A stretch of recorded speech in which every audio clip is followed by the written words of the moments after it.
cool. I'm Kara Eschbeck, and I'm the co-founder and editor-in-chief of Verily magazine. I love New York. I ended up meeting a great community of young Catholics who encouraged me in my faith. Verily really got started over brunch of women, and it was a bunch of young professionals in the city, and the conversation turned to women's magazines, and just that it didn't seem to reflect the lives and the aspirations that we were living or wanted to live. So we were wondering, why isn't there a magazine like this? It's like wind blowing. It is. Janet, my co-founder, always had this dream of starting her own magazine. This is more of the focus on her makeup and her face. Yeah. And I was like, yeah, we should do that. And Janet kind of pushed me off, like, we'll do that in 10 years or so. And I was like, no, we should do it now, like right now.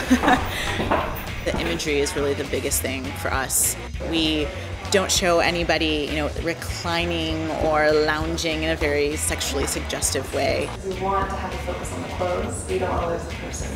It's very active. Beautiful photo. Our girls are smiling. There's no pouting or looking sullen at the camera for, this sunken face. When I was in college, I'm pretty open about the fact that I was really wild. My family, I grew up in a good Catholic family, but I think in many ways we were Catholic on Sunday. I sort of had what I call a reversion. A lot of the things that I was struggling with were really the result of my own bad decisions. And all those things that I had learned when I was younger, that really drew me back to the church and to say, maybe I need to relook at this.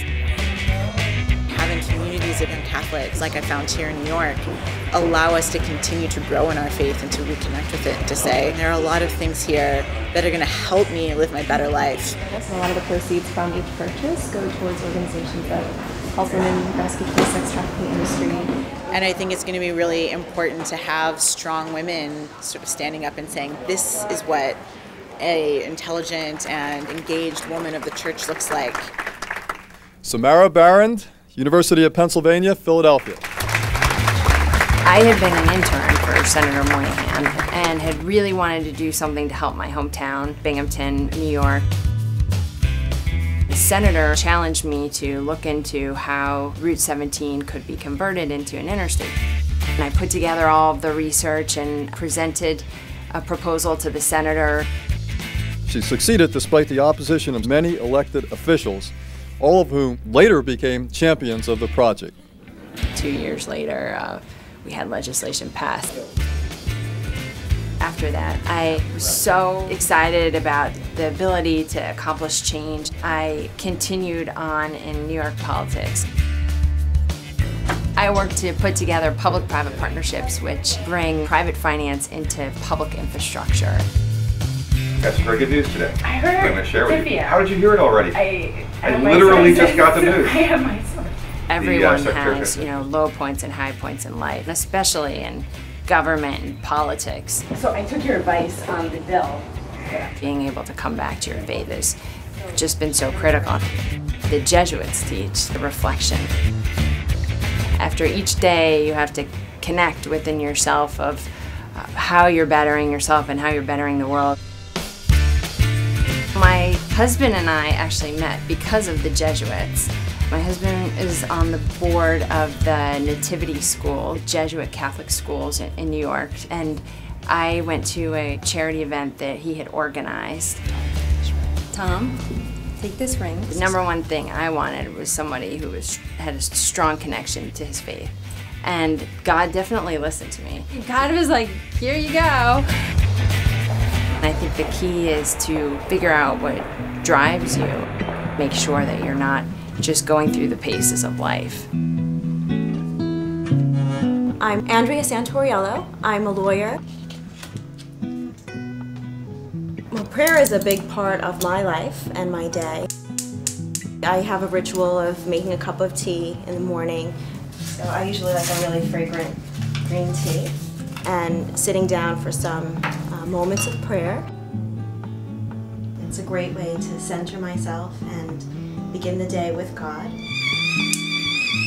It helps to ground me and get me ready for what's usually a busy and productive day. I went on a 5-day spiritual exercises silent retreat after my sophomore year of college. The sense of divine presence and communion that I felt on that retreat was unlike anything that I had ever experienced before. When my spirit is pressed and harried, you provide space.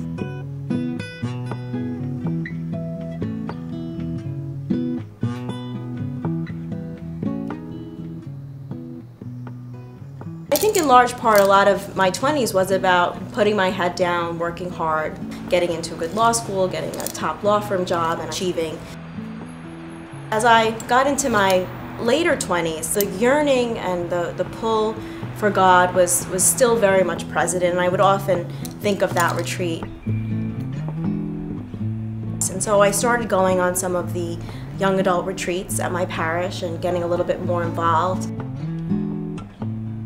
A lot of my work with the young adult group has been an effort to kind of share my experience of God's grace and to explore that longing for God that we all have. So in my early 30s, I began to not only pray more, but live in a more prayerful and attentive way. I find that is nourishing for me. Different women that I've encountered over the years have really inspired me to get more involved and to go deeper in my faith.